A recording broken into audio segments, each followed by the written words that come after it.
स्वागत है आपका। नमस्कार। बादशाह अभी बादशाह को बादशाह ही रखेंगे। ठीक है, नमस्कार, Hariom. This is a special significance today. I see some icon also on the bottom right side corner.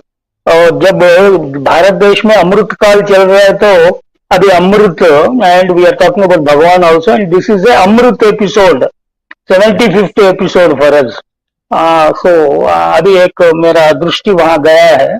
I think there is a 75 icon तुम्हारे लोगों ने डाला है.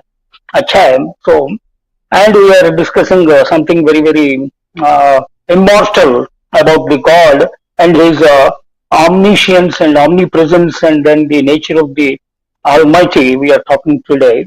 So having discussed that, already the philosophical aspects of it have been very nicely deliberated.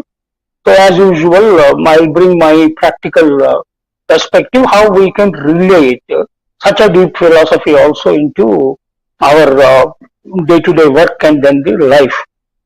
So to understand that, let us understand. So I am not going one by one verse by verse. I am not going. So having understood the total gist of the 5-6 slokas, I am going to take some anecdotes and then examples with which we will try to understand, and then practically how we can apply this knowledge. One is to understand the Sarva-Vyapakata and Sarvatmakata and omnipresence, omniscience, and then of the Almighty, which he is reinforcing bar lagatar. And here also, and more he will empirically prove in the next chapter. From the first shloka to aham hi sarveshu, and then he is also saying maite and teshvaham. So I am there and then they are all in me. That's what he is saying. And by the same time, he is also saying that sam sarveshu bhuteshu. So I am equally. There is nobody who is dear to me, or I have any bias towards anybody. Because in the previous chapter, shlokas also we discussed that how Bhagavan acts as a sakshi and udasina. So we have discussed that. Having discussed that, now he is saying deva, pitru, and then bhuta. That also we discussed about the runas and then the yajnas. There are several responsibilities. One in this opportunity that is human life, which is given to us more than any other living beings. So what is that we need to? That is the dharma sadhana and then the purushartha sadhana. So in the process there are several choices which are given.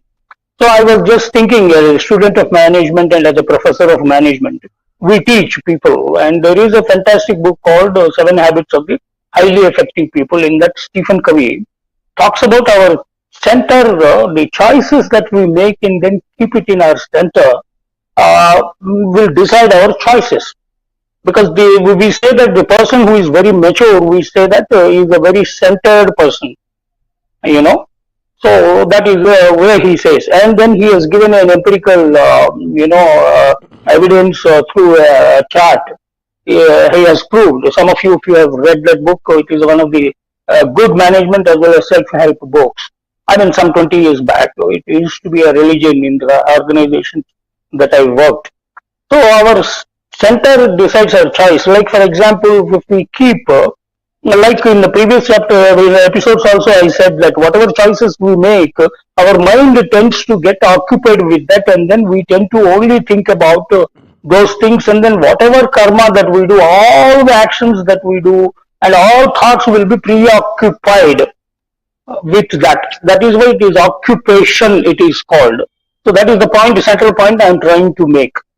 So whatever you are occupied with, that becomes your occupation, or if your occupation is such, you tend to get occupied with. So, and we have several occupations, and then we come from different walks of life. Like 6 of us come from different walks of life, and people also choose for education also. Like here, the Bhagavan is making a point that your choice may be whatever, but ultimately all will reach me. There is something called graduation. But there is a BA, BSc, BCom, BTech, MBBS, like that. There are several branches. But finally, it is a graduation. Similarly, in an organization, also, if we relate, there are several departments.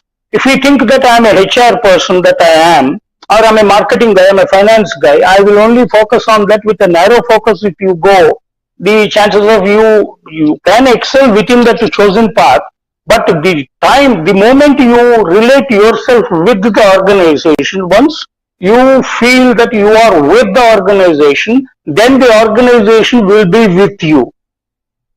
But if you are so narrow and silos, if you operate, your growth tends to be very limited. Similarly, so in order to do that, we need to understand the big picture, the vision, mission, and the strategy, and the bigger picture of the organization.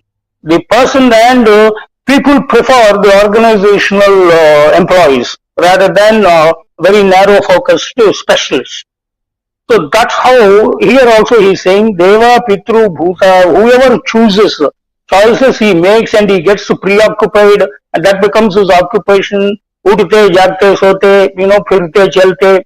Like that we have discussed also last time, yajit karma karomi tat tadakilam sambho tavaradhanam. So whatever you do, if it is done with a Paramatma Arpana Drushti, with a larger picture, that whatever I am doing, whichever Anya Devata also, whomever I am worshipping, finally it will reach me only, that he is reinforcing. The moment we also know that and then keep it on the top of the head and we contribute ourselves. The second thing which people tend to feel good or miserable also is that मैं तो बहुत छोटा employ हूँ, मेरा तो कुछ नहीं है, आप तो बड़े आदमी हो, आप कुछ कर सकते हो, मैं क्या कर सकता हूँ, like that people think.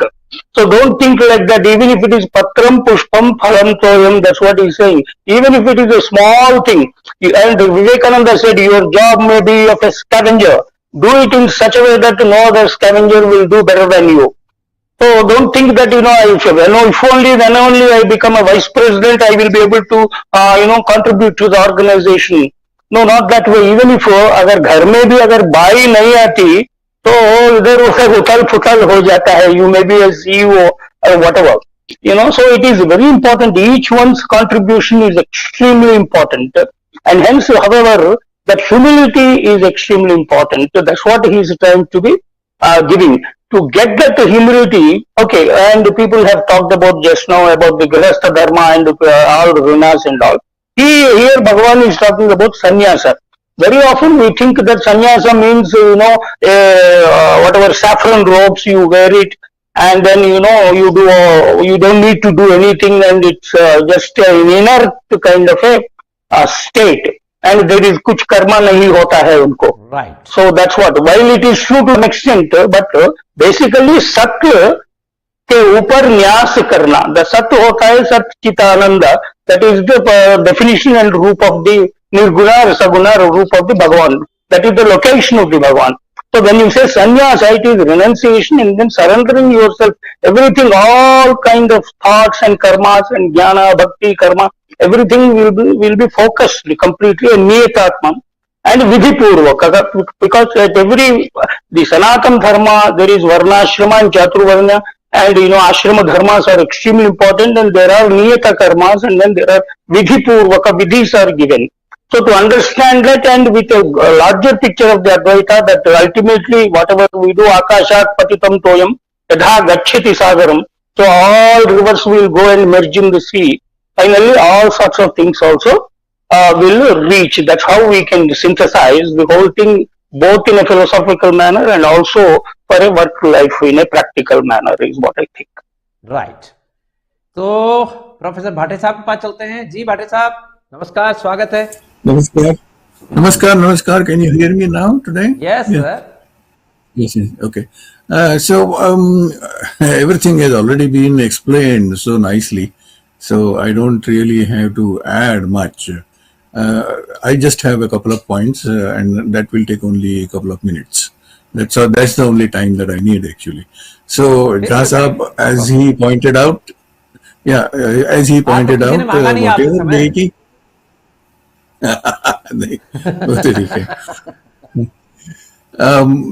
So a lot from you, Professor Bhate. क्या? What is I'm expecting a lot from Professor Bhate especially in connection to Balram Singh ji. नहीं, बट वो पहले ही कह देते हैं कि सब कुछ तो कहा जाए। आगे आपका पॉइंट तो दरबा साहब 2 minutes. Okay. Yeah, of course. There are two Western philosophers have said the two things. One is Aristotle. He said about occupation, we are what we repeatedly do. That's what he said. And I was just reminded of. And Jean-Jacques Rousseau has said that the man is born free, but is always in the chains.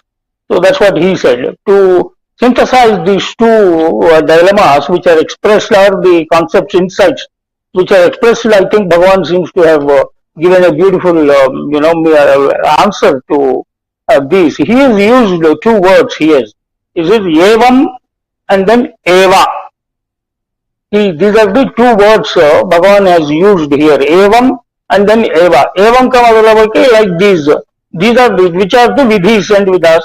Vidhi purvakam and niyata karma. These are the things. They are the like these niyata karmas he has used in the previous verses.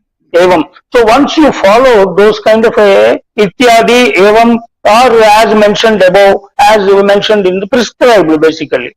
Evam ka matlab prescribed. And eva is mameva. So that's what he is saying, that whatever you do, whichever way you go, once you focus only on me, and eva, mameva. So I think evam and then eva, if we understand this Raja Guhya and Raja, Vidya, Right. probably we can simply understand is what I thought.